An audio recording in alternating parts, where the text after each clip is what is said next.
Hi అండి, అందరికీ నమస్తే. Welcome to Ajayan garden. ఈరోజు వీడియోలో ఏ పాట్ తీసుకున్నా, అది చిన్న పాట్ తీసుకున్నా, పెద్ద పాట్ తీసుకున్నా, ఆ పాట్ని చిన్న పిల్లాడు సైతం పైకి లేపి విధంగా ఉండాలి అనేసి అంటే సాయిల్ మిక్స్ అనేది చాలా బాగా ఉండాలి, చాలా తేలికగా ఉండాలి.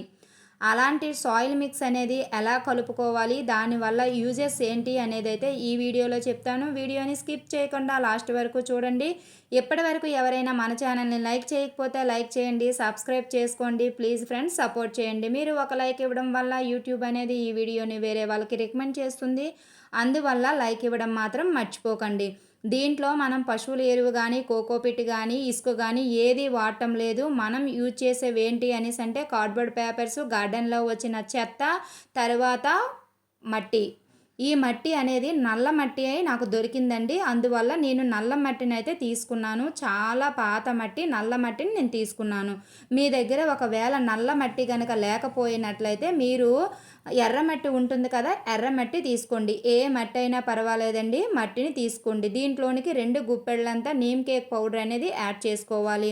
నీమ్ కేక్ పౌడర్ దేనికి మనం వేస్తున్నాము అనేసి అంటే ఫంగస్ అనేది రాకుండా ఉండడం కోసం దీంట్లో నీమ్ కేక్ అనేది మాత్రమే ఉపయోగిస్తున్నామండి. 2 గుప్పెళ్ళంతా నీమ్ కేక్ పౌడర్ వేసేసి ఆ నీమ్ కేక్ పౌడర్ ఈ మట్టిలో కలిసేటట్లుగా బాగా కలుపుకోవాలి. మధ్యలో దీంట్లోని మనకి చెత్త చెదారం ఏది ఉన్నా సరే తీసేయాలన్నమాట. అంటే మనకి పేపర్స్ గట్టా ఉంటాయి కదండి, పనికిరాని పేపర్స్, అలాంటివి తీసేయాలి. మీరు ఏ పార్ట్ ఫిల్ చేద్దాం అనుకుంటున్నారో ఆ పార్ట్కి కొంచెం పెద్ద సైజు హోల్స్ ఉండేటట్లుగా చూసుకోవాలన్నమాట. ఇంత పార్ట్కి 4 హోల్స్ అయితే సరిపోతాయి. ఆ హోల్స్ కనిపించకుండా రాళ్ళు అయితే పెట్టుకోవాలి. మీ దగ్గర రాళ్ళు ఉంటే రాళ్ళు పెట్టుకోండి, లేదు అనేసి అంటే కొబ్బరి చెప్పులు ఉంటే ఆ కొబ్బరి చెప్పులో పెట్టుకోండి. ఇప్పుడు 1 లేయర్గా మనము ఏదైతే కార్డ్బోర్డ్ పేపర్స్ చింపామో ఆ కార్డ్బోర్డ్ పేపర్స్ని 1 లేయర్గా వేస్తున్నామన్నమాట. ఈ కార్డ్బోర్డ్ పేపర్స్ని మనము ఎక్కువగా ఉపయోగించడం వల్ల వానపాముల అభివృద్ధి అనేది చాలా బాగా జరుగుతుంది. తరువాత ఏంటి అనేసి అంటే తొందరగా కంపోస్ట్ అనేది అయిపోతుందనమాట. అందువల్ల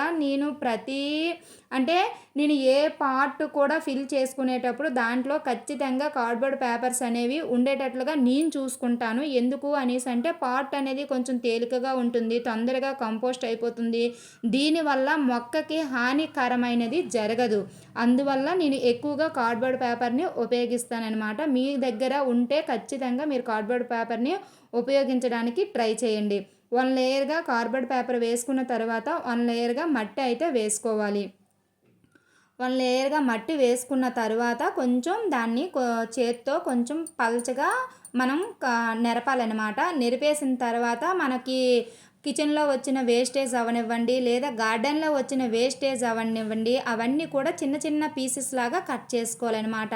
ఆ చిన్న చిన్న పీసెస్ లాగా ఎందుకు కట్ చేసుకోవాలంటే తొందరగా కంపోస్ట్ అవ్వడం కోసమే మనము చిన్న చిన్న పీసెస్ లాగా కట్ చేసుకుని దాన్ని 1 లేయర్గా వేసి దానిపైన మనకి పాట్ నింపేంత వరకు కూడా మనం మట్టితో ఫిల్ చేసేసి 2 చేతులతో ఏదైతే పాట్ ఉంటుందో ఆ పాట్ని కొంచెం కుదపాలన్నమాట. కుదిపితే లోపల ఎయిర్ బబుల్స్ గట్ట ఉండినట్లయితే అవన్నీ కూడా పోయి అంటే మొత్తం పాట్ అంతా కూడా సమతుల్యంగా ఉంటుంది. అందువల్ల 2 చేతులతో పాట్ని కొంచెం ఇలాగా కదపండి.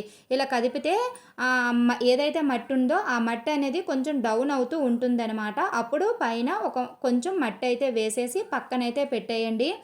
ఒక 20 డేస్కి ఏమవుతుంది అంటే కొంచెం తగ్గుతూ వస్తుందన్నమాట. తగ్గుతూ వచ్చినప్పుడు ఆ పైన మనం పశువుల ఎరువు గట్రా ఇచ్చుకుంటే సరిపోతుందన్నమాట.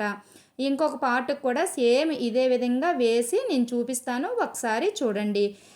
ఈ విధంగా మనము పాట్ని నింపుకునేటప్పుడు ఏమవుతుంది అంటే మేడ అనేది బరువు ఉండదు. తరువాత కొందరు అంటారు కదండి, మేడ అనేది బరువు ఉండకూడదు, దానివల్ల ఎటువంటి ఏదైనా జరుగుతుందేమో అనేసి అంటారు కదా. అలాంటి వాళ్ళకి మాత్రం ఈ ట్రిక్ ఏదైతే ఉందో అది మాత్రం చాలా బాగా ఉపయోగపడుతుంది. నా దగ్గర ఉన్న మొక్కలన్నిటికీ కూడా నేను ఇదే విధానాన్ని పాటిస్తున్నాను అనమాట. స్టార్టింగ్ నేను వీడియోస్ చేసేటప్పుడు కోకోపిట్ అనేది చాలా ఎక్కువగా వాడేదాన్ని. ఆ కోకోపిట్ కొనడానికి చాలా ఎక్కువ డబ్బులు అయిపోతున్నాయి అనేసి అయితే ఈ పద్ధతిని అయితే నేను యూజ్ చేసుకున్నాను. నాకైతే మాత్రం చాలా బాగా సక్సెస్ అయ్యాను. అందువల్ల నేను మీకు ఉపయోగపడుతుందనేసి అయితే ఈ వీడియో చెప్తున్నాననమాట. మీరు లేయర్ బై లేయర్ పద్ధతిలో గనక ఈ విధంగా గనక యేసుకున్నారు అనేసి అంటే మేడ అనేది బరువు ఉండదు. తర్వాత పాట్ అనేది చాలా తేలికగా ఉంటుందనమాట. మనము ఈ విధంగా ఫిల్ చేసుకున్న తర్వాత వాటర్ అనేది వేసేసుకోవాలి. వేసుకున్న తర్వాత ఒక 20 డేస్ మాత్రము అలా పక్కన పెట్టేసుకోవాలండి. ఎందుకు 20 డేస్ పక్కన పెట్టుకోవాలి అనేసి అంటే దీంట్లో ఏవైతే వేసామో అంటే కిచెన్ వేస్టేజ్ వేసుకున్న వాళ్ళు వేసుకుంటారు, లేదా మన గార్డెన్లో వచ్చిన చెత్త గట్ట వేసుకుంటాం కదా, అవన్నీ ఏమవుతాయంటే రోజు రోజుకి వాటిల్లో నుంచి హీట్ అనేది జనరేట్ అవుతుంది. ఎప్పుడైతే హీట్ అనేది జనరేట్ అయ్యిందో మనం సడన్గా తీసుకెళ్ళి దాంట్లోనికి మొక్క కనుక వేసేసాము అనుకోండి, ఆ హీట్కి ఈ మొక్క అనేది చనిపోతుంది. అందువల్ల మీరు ఏం చేస్తారు అనేసి అంటే మీ దగ్గర ఏవైనా పాట్స్ అనేవి ఖాళీగా ఉన్నట్లు అయితే ఈ విధంగా తయారు చేసుకొని ఒక 20 డేస్ కనుక పక్కన పెట్టేసి అలా వదిలేశారు అనేసి అంటే ఈ 20 డేస్ కల్లా మీరు ఏదైతే వేశారో కార్డ్బోర్డ్ పేపర్స్ అవనివ్వండి, కిచెన్లో వచ్చిన వేస్టేజ్ అవనివ్వండి, లేదు అంటే గార్డెన్లో వచ్చిన చెత్త అవనివ్వండి, ఇవన్నీ కూడా లోపల కంపోస్ట్ అవుతూ ఉంటాయి. ఎప్పుడైతే కంపోస్ట్ అవుతూ ఉన్నాయో వాటిల్లో ఉన్న హీట్ అంతా తగ్గుతూ వస్తుందన్నమాట. 20 డేస్ కల్లా తగ్గిపోతుంది. తగ్గిపోయిన తర్వాత మీరు మొక్కని తీసుకెళ్ళి నేరుగా కనుక దాంట్లోని నాటేసినట్లయితే మొక్క అనేది ఎంత తాజాగా బ్రతుకుతుందో అంటే 2 కళ్ళు చాలవండి, అంత చక్కగా బ్రతుకుతుందనమాట. నా దగ్గర ఉన్న గులాబీ మొక్కలు అవనివ్వండి, మందార మొక్కలు అవనివ్వండి, నేను అన్ని మొక్కల్ని కూడా సేమ్ ఇదే విధంగా నాటానండి. నాటిన తర్వాత నాకు రిజల్ట్ అనేది ఇంత బాగా కనిపిస్తుందనమాట. మీరు కూడా ఈ ప్రాసెస్ని ఫాలో అయ్యి మంచి రిజల్ట్ని అయితే తీసుకుంటారనేసి అయితే మనస్ఫూర్తిగా అనుకుంటున్నాను. ఇది ఇవాల్టి వీడియో అండి. ఈ వీడియో మీకు నచ్చిందని అనుకుంటున్నాను. ఒకవేళ ఈ వీడియో కనుక మీకు నచ్చినట్లయితే ప్లీజ్ లైక్ చేయండి, ప్లీజ్ సబ్స్క్రైబ్ చేసుకోండి, ప్లీజ్ ఫ్రెండ్స్ మన ఛానల్ని ఫాలో చేయండి. ఇది ఇవాల్టి వీడియో. మీకు మంచి వీడియోతో మళ్ళీ కలుస్తానండి. అంతవరకు బాయ్ ఫ్రెండ్స్.